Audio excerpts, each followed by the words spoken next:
ओम श्री राधा कृष्णाभ्याम नमः।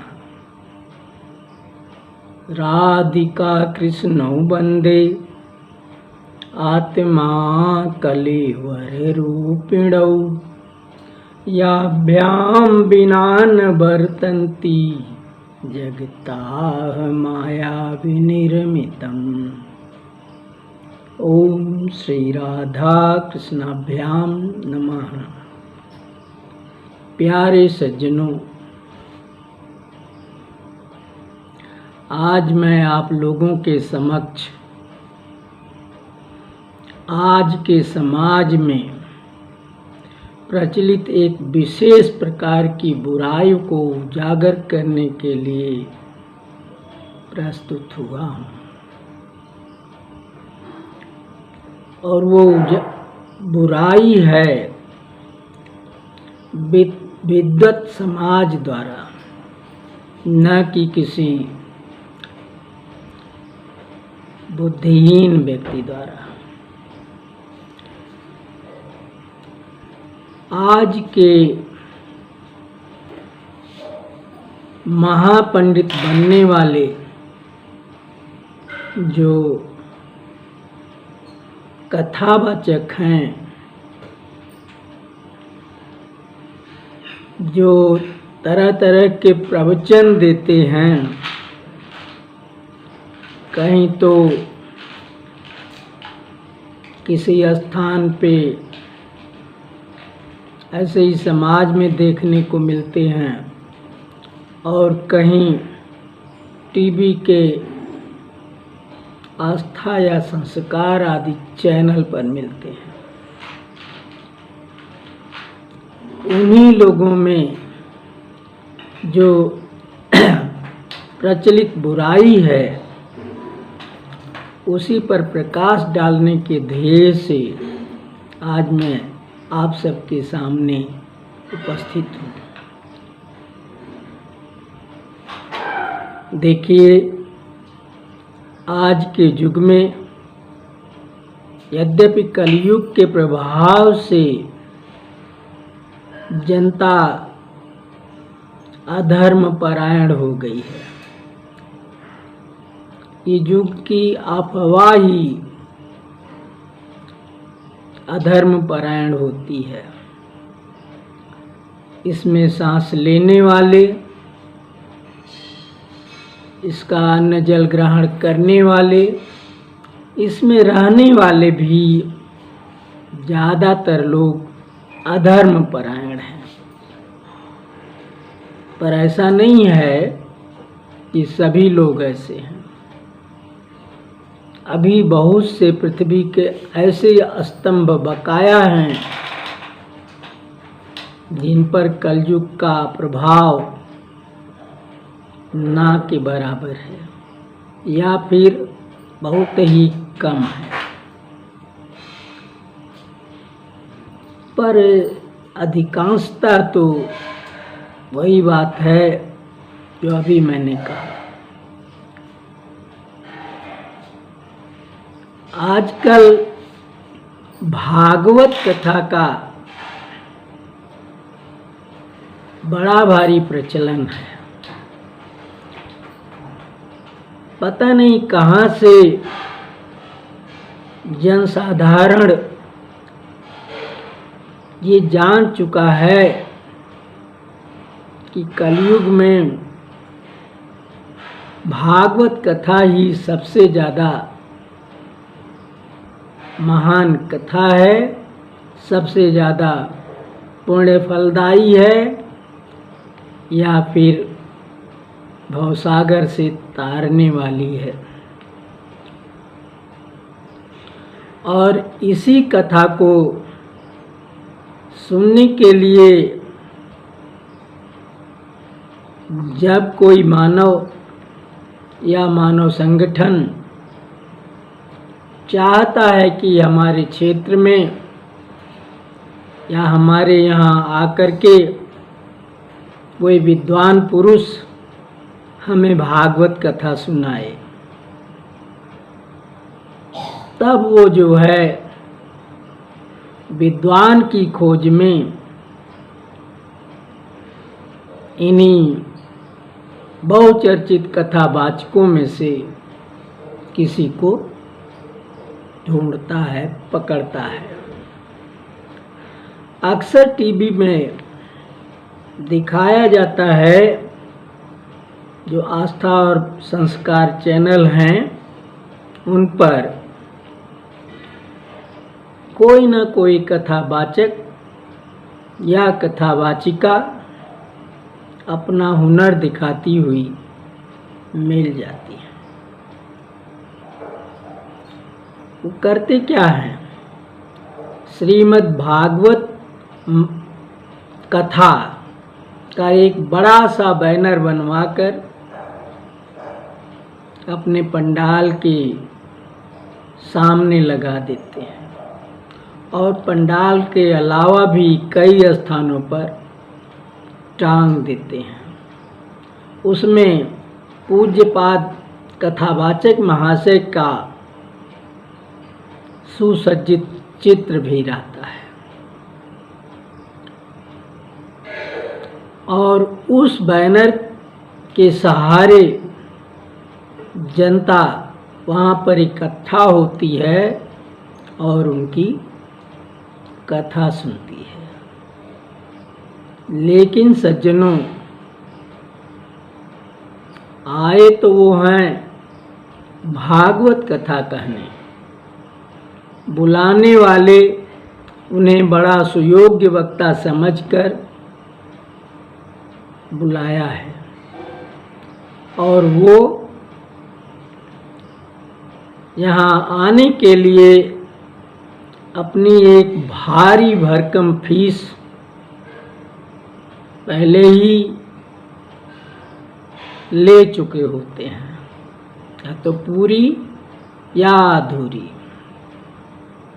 और तब वो कथा कहने आते हैं। उनके साथ एक संगीत पार्टी भी आती है, ढोल, तबला, हारमोनिया, आज तरह तरह के बाजे लेकर के, और वो अपने मंच पर उनको बैठा के समय समय पर उनसे बाजा बजवाते हैं। ये कथावाचक महोदय आए तो भागवत कथा कहने हैं और बैनर भी भागवत कथा का ही सब जगह टंगा हुआ है। लेकिन ध्यान पूर्वक देखिए तो ये भागवत कथा कहते ही नहीं, उसका केवल स्पर्श मात्र करते हैं।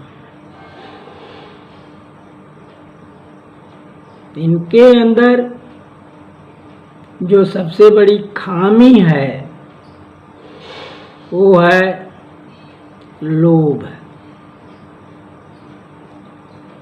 लोभ के चक्कर में ये तरह तरह से अपने को हाई फाई करके पहले तो पोज कराते हैं ताकि ये बुलाए जाए,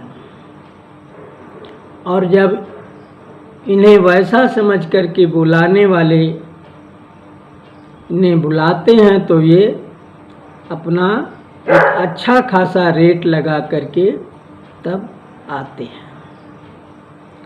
और इतना पैसा लेने के बाद भी इन्हें संतोष नहीं होता कि जिस उद्देश्य के लिए हमने पैसा लिया है, जिस पवित्र कार्य के लिए हम चल रहे हैं, वहाँ पहुँच के वही कार्य करें।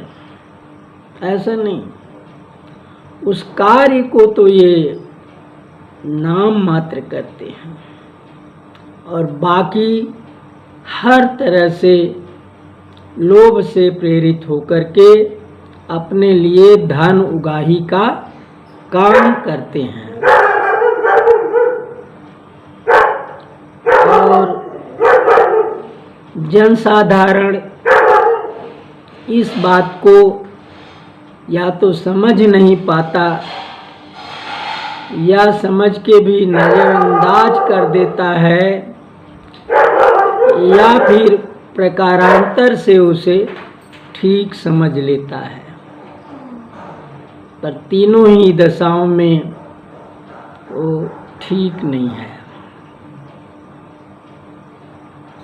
आए तो बहुत ही सुंदर आकर्षक वेश बना करके मंचासीन हुए और जनता को प्रभावित करने के लिए भगवान का, राधे मैया का नाम उच्चारण किए, 2-4 मिनट कीर्तन किए और फिर इसके बाद शुरू करते हैं कथा कहना। भागवत कथा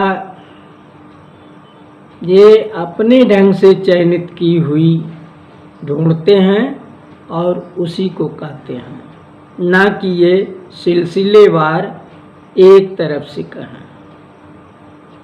धर लीजिए, इन्हें भक्त प्रहलाद की कथा याद आ गई, उसे कहना शुरू कर दिए, या फिर इन्होंने चयनित किया है भगवान कृष्ण की बाल लीला, तो उसमें उनके माखन चोरी और उलाहना आदि की कथा कहते हैं। पर उसमें जो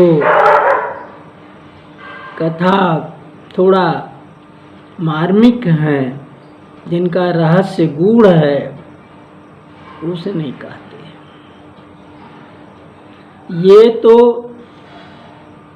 2 अक्षर उस कथा को कहे, फिर इसके बाद गीत गौनाई शुरू कर देते हैं।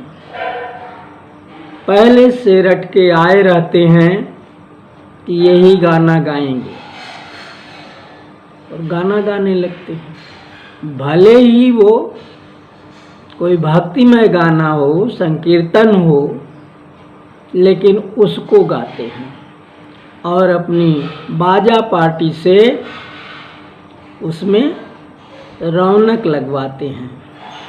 उसे बजवा के खूब संगीतमय ढंग से गा करके काफ़ी समय तो उसमें बिता देते हैं। और इतना ही नहीं, जब इनका ये गाना बजाना शुरू होता है तो जो इनके सामने भीड़ बैठी है, अक्सर देखा गया है टीवी में, हर वक्ता के सामने एक भारी भीड़ होती है श्रोताओं की, स्त्री पुरुषों की। पर ये भीड़ कहीं तो वास्तविक होती है और कहीं कंप्यूटर का कमाल मात्र होती है। भीड़ का कोई वीडियो लेकर के कंप्यूटर वाले इनके सामने जोड़ देते हैं, बहुत चालू होते हैं और लगता है कि ये भीड़ उनके सामने ही की है। तो उस भीड़ में नाचने की शौकीन स्त्रियां उठ के नाचने लगती हैं अपनी जगह पर। एक उठी, फिर उसको देख के 2-4 उठी, फिर 10, 20, 50 तक उठ जाती हैं। इतना ही नहीं, कुछ पुरुष भी देखा उठ के नाचने लगते हैं। और कथावाचक महाराज जी उसमें और आनंद पाते हैं। वो उस अपने गीत को और अधिक लंबा और संगीतमय ढंग से गाते और सुनाते हैं। इस तरह से शुरुआती इनका लगभग घंटा भी 1.5 घंटा बीत जाता है और कथा अभी छुई ही नहीं गई है। फिर इसके बाद थोड़ा सा सावधान और अभिमानपूर्ण मुद्रा में भावभंगिमा बना के भागवत का या कहीं का रटा रटाया 2-1 ठो श्लोक संस्कृत में बोल देते हैं और उस श्लोक को बोलने के बाद बड़ी देर तक सामने निहारते हैं, बड़े ही गुमानपूर्ण ढंग से, मानो उन्होंने बहुत बड़ी बात कह दी है और मानो वो सामने बैठी हुई जनता उनके इस श्लोक को सुन करके उसका अनुमोदन कर रही हो, जबकि ऐसा कुछ नहीं होता। जनता में संस्कृत के श्लोक का अर्थ तो बताने पर समझ में आता है। कहीं इक्का दुक्का लोग होते हैं जो उस श्लोक को जानते हैं या सुनने पर उसका अर्थ समझ लेते हैं। बाकी तो चाहते हैं कि श्लोक कहे हैं तो उसका अर्थ बतावें, पर वक्ता महोदय तो उसका अर्थ नहीं बताएंगे। वो तो कहे और कुछ देर तक निहारे और फिर इसके बाद अपनी उस भागवत कथा पर आगे जो उन्होंने स्वयं चयनित करके कहना शुरू किया है। 10-15 मिनट तक उस कथा को कहे, उसे कहने के बाद फिर वो घूम करके अपने पुराने ढर्रे पर आ जाते हैं। वो बीच बीच में किंवदंतियाँ कहते हैं, अपनी सुनी सुनाई कहानियाँ कहते हैं जो भागवत कथा से बिल्कुल इतर होती है। कुछ दूसरा उसके जरिए जनता को समझाना चाहते हैं, कथा को छोड़ देते हैं वहीं, और वो किंवदंती या मनगढ़ंत कहानी क्या इसी प्रकार का कुछ और कह के थोड़ा समय उसमें भी लिया। उसमें भी लेने के बाद तब जो है वो फिर कोई गीत गौनाई कर देते हैं। इस तरह से ये लगभग आधे से ज़्यादा समय तो यूं बिता देते हैं। और अगर कथा कही भी तो वो कथा भागवत से उद्धृत नहीं होती। भागवत महापुराण में जिस तरह से लिखी गई है उस तरह से उद्धृत नहीं होती। वो कथा उनकी सुनी सुनाई कथा होती है, कहीं से सुन लिए रहते हैं और उसी में मिर्च मसाला लगा के अपनी ओर से थोड़ा और रोचक बना के कहते हैं। लगता है कि उन्होंने उस कथा को भागवत में पढ़ा ही नहीं है, अब कह गए। तो इस तरह से वो कथा जो है भागवत से इतर की होती। भले वो भगवान की कथा होती है, लेकिन भागवत कथा जिसका उन्होंने बैनर लगा रखा है वो नहीं होती। इसका हम उदाहरण देंगे, नहीं तो आप समझेंगे कि हम उनकी निंदा कर रहे हैं, वो भी झूठी निंदा। झूठी निंदा हमारा करने का स्वभाव नहीं है और ना ही हमारा कोई उद्देश्य है। हमने बंबई में वृंदावन से आए हुए एक महाशय की भागवत कथा सुनी। उसमें उन्होंने कालिया नाग की कथा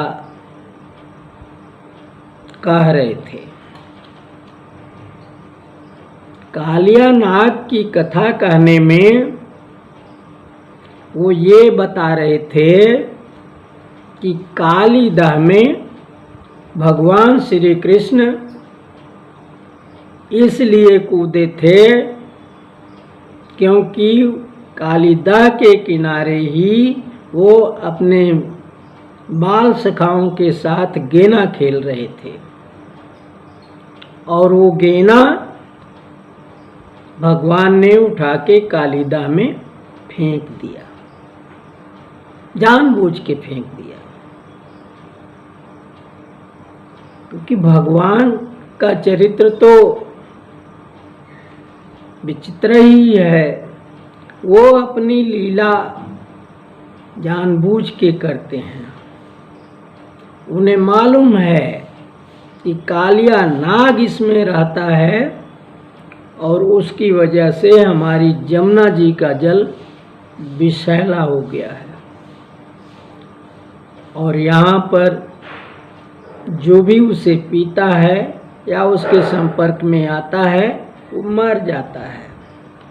कई गौएं भी मर गई हैं और लोग भी मर गए हैं। उसके ऊपर से उड़ने वाले चिड़िया चिरंगुल भी मर के झुलस के उसी में गिर जाते हैं। तो उस दुष्ट को, काली नाग को वहाँ से भगाना था। ये भगवान का उद्देश्य था। पर ये अपने किसी सखा को वो नहीं बताए थे। वो तो गेना खेल रहे थे और जानबूझ के उसमें फेंक दिए। गेना जब गिर गया तो बता रहे थे कि वो गेना उनके बाल सखा श्रीदामा का था और श्रीदामा ये कहने लगे कि कन्हैया, तुमने हमारा गेना कालीदाह में फेंक दिया है, हमारा गेना लाके दो, हम तुमसे वो गेना जरूर लेंगे। कन्हैया ने कहा, श्रीदामा, गेना कालीदाह में चला गया, कोई बात नहीं, हम मैया से कह के तुमको दूसरा गेना खरीदवा के दे देंगे। लेकिन श्रीदामा कहने लगे कि नहीं कन्हैया, मैं तो अपना वही गेना लूँगा जो तुमने उसमें फेंका है। और इस बात की वो जिद कर गए। प्यारे सज्जनों, यहाँ ध्यान देने की बात है कि श्रीदामा भगवान श्री कृष्ण से ऐसी जिद नहीं कर सकते। श्रीदामा राधा जी के भाई थे और भगवान श्री कृष्ण के परम प्रिय सखा थे। वो कन्हैया का हर तरह से भला चाहते थे। फिर वो इस बात पे जिद कैसे कर सकते हैं कि कन्हैया इस विषैले कालीदाह में कूद के हमारा गहना लाने जाए? गहना लाने जाएंगे तो क्या दशा होगी इनकी? काली नाग डसे ना डसे पर कन्हैया तो मर जाएंगे। इसलिए श्रीदामा कह ही नहीं सकते। पर वो कहवा दिए कि श्रीदामा तो ऐसा कह गए कि मैं अपना वही गहना लूंगा जो तुमने दाह में फेंक दिया है। तो वो कालीदाह में तब भगवान कदम की डार जो कालीदाह के ऊपर की तरफ लटकी हुई थी उस पर चढ़ करके और कालीदाह में कूद गए। ये कथा वहाँ पर विराजमान कथावाचक महोदय कह रहे थे और बड़े ही गुमान पूर्वक कह रहे थे जैसे वो कथा देख के आए हों। वो वृंदावन वासी थे। ऐसा नहीं है कि वृंदावन के सभी लोग भगवान की कथा में पूर्णतः पारंगत हैं। वहाँ जो लोग पारंगत हैं सो तो है ही हैं, जो नहीं हैं वो भी वृंदावन के नाम पर नाम कमाते हैं। और प्रायः लोग वृंदावन के निवासी अपने को बताते हैं या लोग वृंदावन वासी को ढूंढ के लाते हैं। तो उनका इस तरह का कहना, मैं वहाँ सुना कथा को तो मैं भैया वहाँ से उठ के चल दिया, क्योंकि वो कथा जो है वो भागवत से संबंध नहीं रखती है। भले ही वो भगवान कृष्ण की लीला कथा है, पर भागवत कथा नहीं है। प्यारे सज्जनों, इस बात की पुष्टि के लिए मैं श्रीमद् भागवत महापुराण आपके सामने पेश करता हूँ और उसमें जैसा ये लिखा हुआ है वैसा बाँच के सुनाता हूँ। तब आपको विश्वास हो जाएगा कि ये कथा भागवत कथा है कि नहीं है। तो लीजिए मैं वो प्रमाण पेश करता हूँ। हाँ तो प्यारे सज्जनों, ये देखिए, ये श्रीमद् भागवत महापुराण की किताब है। इस पर ये लिखा हुआ है श्री भागवत सुधा सागर सचित्र सुख सागर, भगवान वेद व्यास कृत श्रीमद् भागवत 12वें स्कंद की सरल हिंदी व्याख्या श्लोकांक सहित। यानी ये संस्कृत के श्लोक इसमें नहीं है, पर श्लोकों की संख्या लिखी हुई है। हर संख्या का श्लोक इसमें मौजूद है। श्लोक का अर्थ केवल लिखा गया हिंदी में, वो किताब ये है। और इसमें देखिए, इसके 10वें स्कंद में काली पर कृपा ये लिखा हुआ है। और इसमें मैं बाँच के आप लोगों को सुनाता हूँ कि क्या लिखा है। सुखदेव जी ने कहा, परीक्षित, यमुना जी में काली नाम का एक कुंड था। उसका जल विष की गर्मी से खौलता रहता था, यहाँ तक कि उसके ऊपर उड़ने वाले पक्षी भी झुलसकर उसमें गिर जाया करते थे। उसके विषैले जल की उत्ताल तरंगों का स्पर्श करके तथा उसकी छोटी छोटी बूंदें लेकर जब वायु बाहर आती और तट के घास पात वृक्ष पशु पक्षी आदि का स्पर्श करती, तब वे उसी समय मर जाते थे। परीक्षित, भगवान का अवतार तो दुष्टों का दमन करने के लिए होता है। जब उन्होंने देखा कि उस सांप के विष का वेग बड़ा प्रचंड और भयंकर है और वो भयानक विष ही उसका महान बल है तथा उसके कारण मेरे विहार का स्थान यमुना जी भी दूषित हो गई हैं, तब भगवान श्री कृष्ण अपनी कमर का फेंटा कसकर एक बहुत ऊंचे कदम्ब के वृक्ष पर चढ़ गए और वहां से ताल ठोंककर उस विषैले जल में कूद पड़े। ये इस अध्याय का 6वां श्लोक है।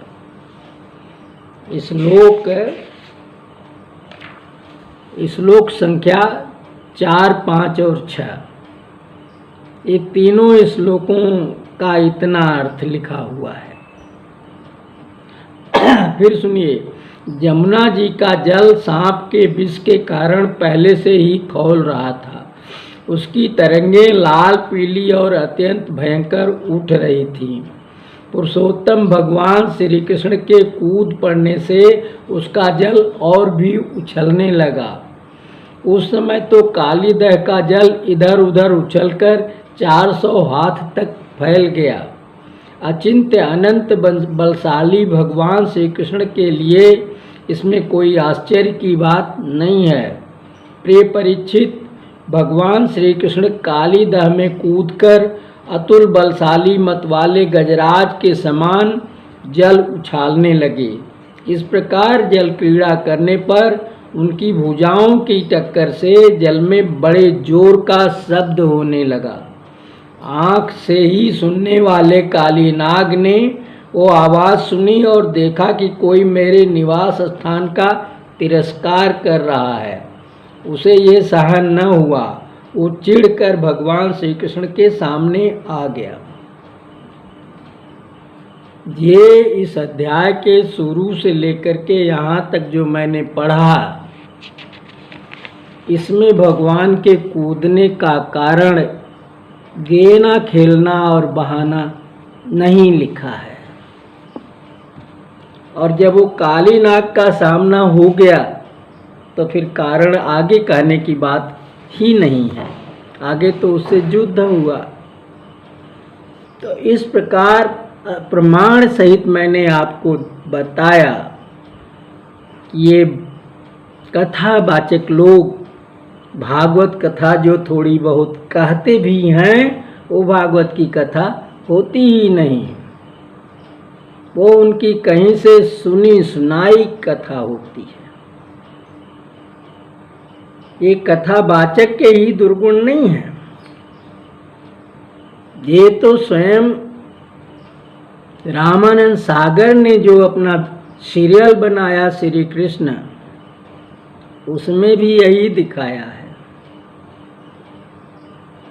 दिखाते तो अपने बहुत बड़ी लाइब्रेरी है किताबों की, कि हमने इतनी सारी किताबें पढ़ करके तब उनसे जो है वो मूल तत्व छांट के रामायण और श्री कृष्णा की का निर्माण किया है। लेकिन भला बताइए, श्री कृष्ण की लीला कथा में कालीनाग की कथा वो भी भागवत के अनुसार नहीं दिखाए हैं। वो भी वही दिखाए हैं जो वो पंडित जी कह रहे थे।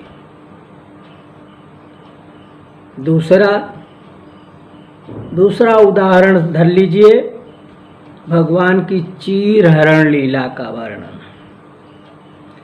भगवान ने गोपियों का चीर हरण किया था, तो भागवत में तो ऐसा लिखा है कि उनके अपार प्रेम को स्वीकार करते हुए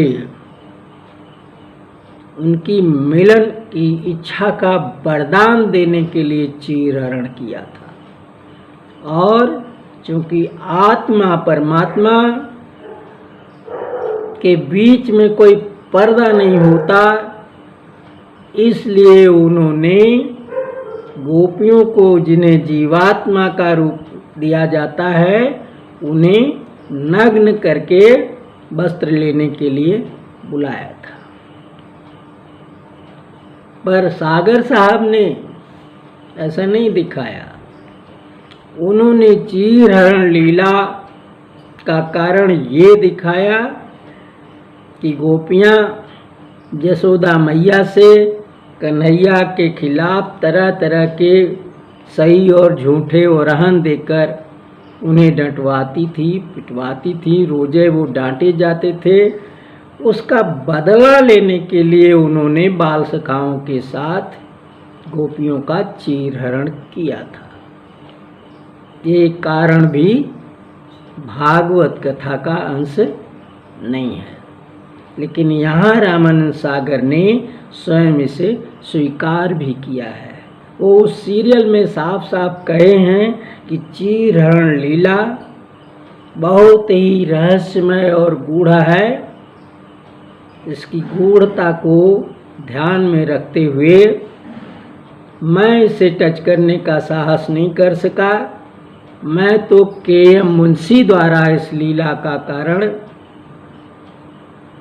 पढ़ करके वैसा ही दिखा रहा हूँ, वही मुझे तर्क संगत लगा है। तो इस प्रकार से ये दो उदाहरण देकर हमने आप लोगों की तुष्टि कर दी कि जो कथावाचक लोग हैं, पहली बात तो वो जितना धन ले चुके हैं, जितनी बड़ी फीस ले चुके हैं भागवत कथा कहने के लिए, उसके बाद भी लोग उनका पीछा नहीं छोड़ता और यहाँ आकर के वो उसे न कहकर या उसे बहुत ही थोड़ा कह करके बाकी दूसरा काम करके पैसा वसूल के चले जाते हैं। प्रथम तो वो अपने को हाई फाई पोज करने के लिए बड़ा ही सुंदर स्वरूप बनाते हैं। अरे मैंने तो एक साहब को देखा कि वो पगड़ी बांध करके और उसमें गोल जो कागज का चक्र सा बना रहता है, ऐसे दो पट्टी होती, ऐसे कर दीजिए तो बटुर जाता है, ऐसे कर दीजिए तो गोला सा बन जाता है, वो लगाए थे और फिर मोर पंख भी लगाए थे। मोर पंख तो श्री कृष्ण जी के अलावा कोई मनुष्य अपना आभूषण नहीं बनाया। जहाँ तक मेरा अपना ख्याल है, इतनी बीती हुई उम्र में, 75 साल की उम्र में, मैंने नहीं देखा कि कोई भी व्यक्ति मोर पंख से अपने को सजाया हो, मुकुट लगाया हो उसका। पर वो चक्र तो लगाए ही हैं पगड़ी में और मोर पंख भी लगाए हैं और ऊर्ध्वपुंड लगा करके बहुत अपने को पोष कर रहे हैं कि मैं महाधार्मिक हूँ, बहुत बड़ा ज्ञानी हूँ और बड़ा ही जो है वो प्रसिद्ध प्रवक्ता हूँ। पर ऐसा जब हो, आप सच में हो, तो ये पोस्ट करने की क्या जरूरत है? होगे तो आपके गुण स्वयं गा देंगे। मान लीजिए, उदाहरण देता हूँ आपको,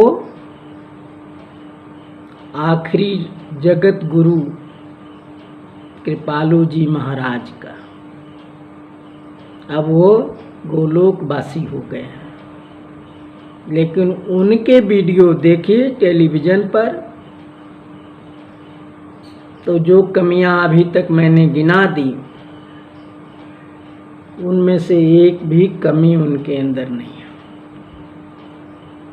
ना वो कोई विशेष प्रकार का दिखावा करते हैं, बड़ा सुंदर वेश बनाते हैं, बड़े अभिमानपूर्ण ढंग से भावभंगिमा बना के श्लोक गाते हैं, न गाना बजाना वाली पार्टी लेकर के आते हो, तबला मजीरा बजा के उसमें समय गंवाते हैं,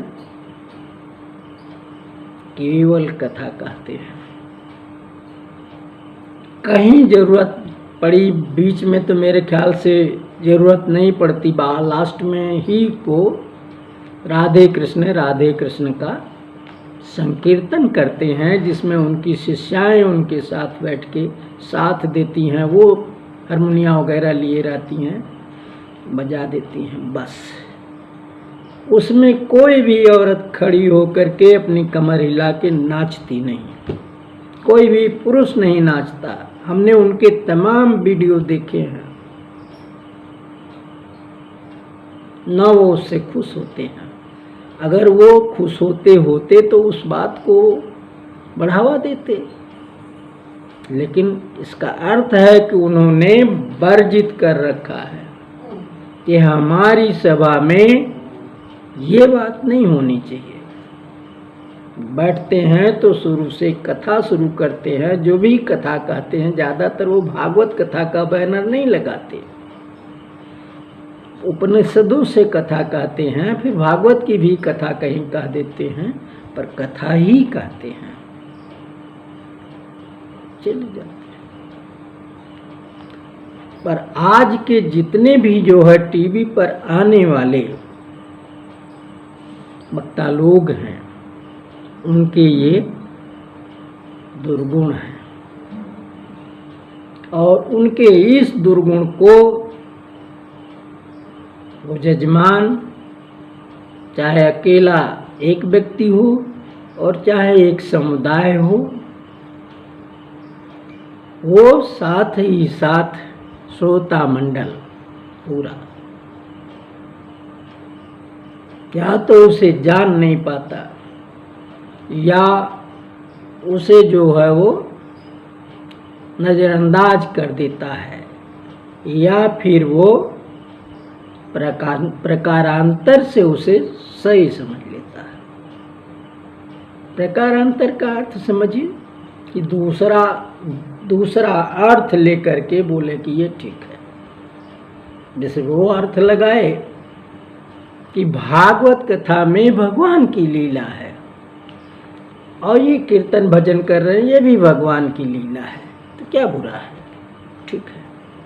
ये प्रकारांतर से उसे ठीक कहना हुआ, लेकिन ठीक नहीं है।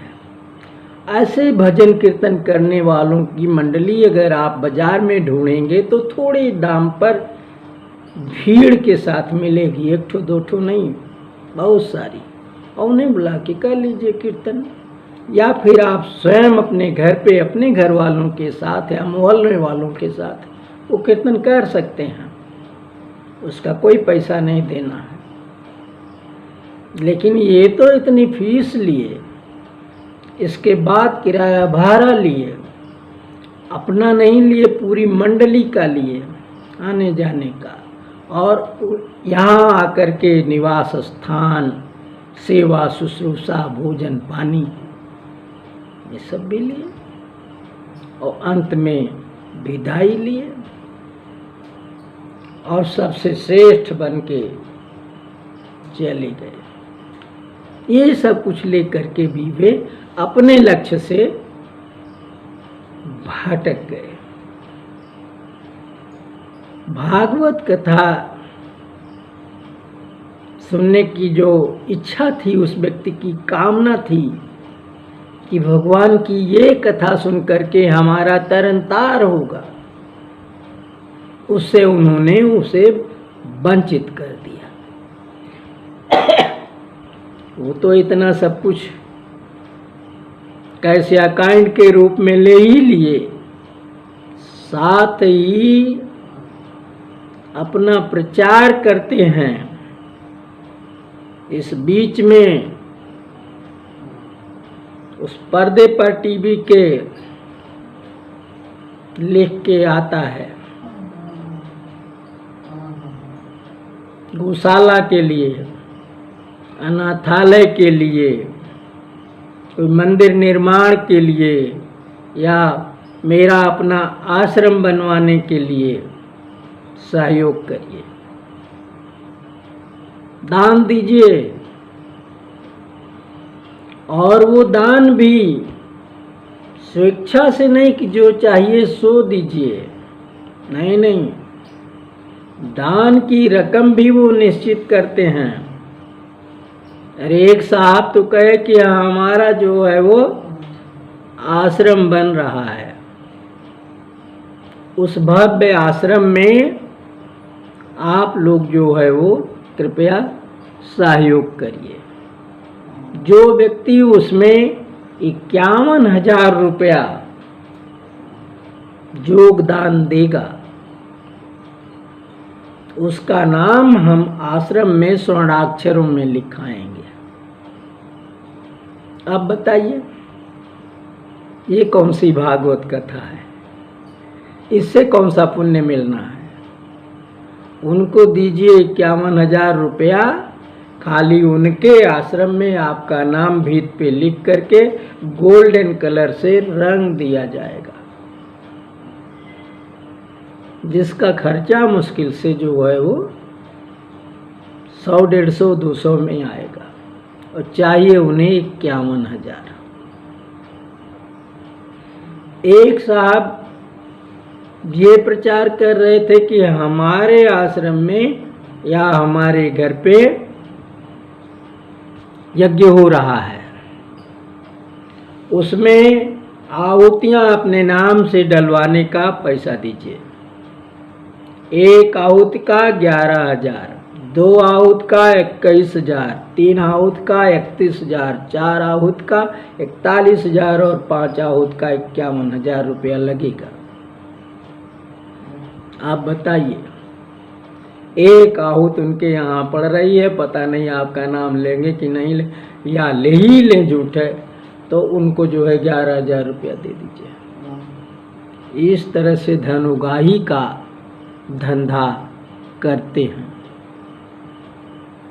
एक साहब ने कहा हमारी गौशाला बन रही है, चल रही है, उसमें गऊओं के लिए एसी लगवाने का इतना 1,000 रुपया, फला काम करने का इतना 1,000 रुपया, फला काम करने का इतना 1,000 रुपया, ठीक से है, कृपया उसके लिए सहयोग करिए। तरह तरह से धन पाने का।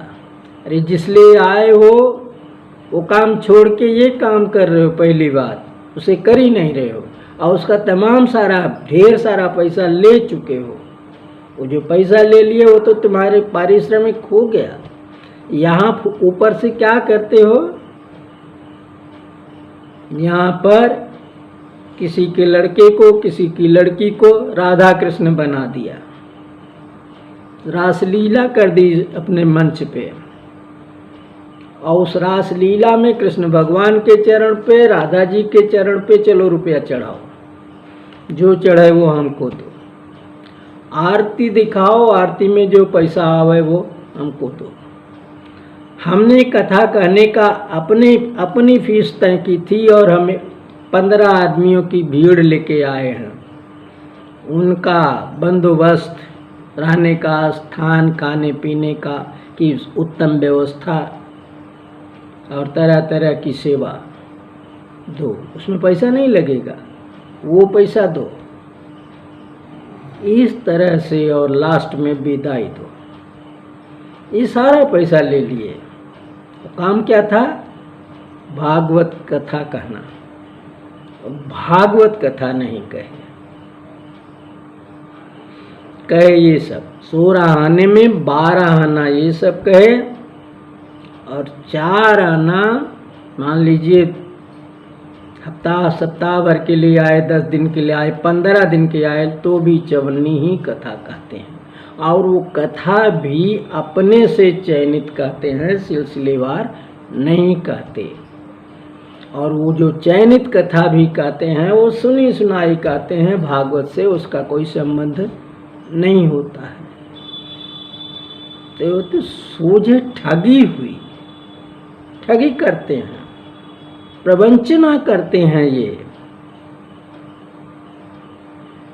और दिखाते हैं कि समाज में हम सबसे ज़्यादा श्रेष्ठ, महान, धर्मात्मा और भगवान के में लीन रहने वाले व्यक्ति हैं। हम आपका भी उद्धार कर देंगे। हमने देखा पितृविसर्जन के दिन एक महाशय शायद ये कह के आए थे कि हम पूरी भागवत बाँचेंगे, पितृ पक्ष में ख़त्म कर देंगे। और रोज तो मैं सुन नहीं रहा था क्या क्या कैसे कैसे कहे, ऐसे ही कहे होंगे जैसे हम बता रहे हैं। और लास्ट दिन पितृ विसर्जन के दिन देखा तो उन्होंने भागवत का 11वां और 12वां स्कंध 20 मिनट के अंदर खत्म कर दिए। 20 मिनट के अंदर, 20 से ज़्यादा नहीं लगा, कम ही लगा, फटाफट भगवान जाने लगे। तो उद्धव जी ने कहा कि प्रभु हमको भी साथ ले चलिए। प्रभु ने कहा तुम जब मेरे साथ नहीं आए हो तो मेरे साथ जाओगे कैसे। फिर उन्होंने उद्धव जी को तमाम उपदेश दिया, फिर ये हुआ, फिर वो हुआ, फिर वो हुआ, फिर खत्म। ये तो ठीक उस तरह से हो गई कि जैसे तुलसीदास जी ने श्री रामचरितमानस अगर लिखा, वो राम कथा इतनी बड़ी किताब में लिखी हुई है और पढ़ने में कई दिन लगेगा। जो लोग अखंड पाठ लगातार कराते हैं उसमें भी 24 घंटा लग जाता है। उस राम कथा को चंद पंक्तियों में कहा गया है। हे रामा पुरुषोत्तमा नर हरे नारायणा केशवा गोविंदा गरुणध्वजा गुणनिधे दामोदरा माधवा हे कृष्ण कमलापते जदपते सीतापते श्रीपते श्रीरंगादि क्या है आगे याद नहीं है, कमलापते या कौन पाहिमाम आदव राम तपोवनादि, यहाँ से शुरू होता है रामायण। आदव राम तपोवनादि गत्वा मृगा कांचनम वैदेही हरणम, है ना, जटायु मरणम सुग्रीव संभाषणम, ठीक से याद नहीं हमें। बाली निर्दलनम समुद्र तरणम लंकापुरी दानम तत्पश्चात क्या है एतद्धि रामायणम, ऐसा लास्ट लाइन है। मुश्किल से 10 पंक्तियों में पूरा रामायण हो गया। वैसे ही वो जो है पितृविसर्जन के दिन 20 मिनट के अंदर 2 श्लोक बाँचती है कि खत्म कर दिए। और फिर उस 20 मिनट से ज़्यादा तो उसमें लगाए। जजमान इनको एक माला लेकर के उज्जर, उसकी जो है वो बढ़िया जिसको कहते हैं पता नहीं तुलसी की थी उज्जर या किस चीज़ की, वो माला प्रसाद उसके गले में डाले, वो ऐसे मोड़ करके उसको स्वीकार किया और फिर कथा खत्म हो गई। और फिर उनका अपना जो भी किए हों, आरती वारती किए हों और कुल कहे हों, पैसा लेने का उपाय किए हों। ऐसे ऐसे लोग इस भागवत कथा के नाम पर अपने लोभ से विवश होकर के धर्म के मार्ग से च्युत अधर्म के मार्ग पर चल रहे हैं। हाथ में झंडा धर्म का लहरा रहा है, वेशभूषा महान धर्मात्मा साक्षात धर्म के स्वरूप लग रहे हैं, टोपी में मोर मुकुट लगाए हुए हैं, मोर पंख, लाज नहीं लगती ऐसे दुष्कर्मियों को कि भगवान का भेष बनाते हैं। तो प्यारे सज्जनों, ये विषय बहुत बड़ा है और काफ़ी समय हो गया, इस पर अभी तमाम बातें कहनी हैं, इसलिए इसको हम यहीं अब विराम देते हैं। शेष बात अगले प्रवचन में कहेंगे। जय श्री राधे, राधे राधे।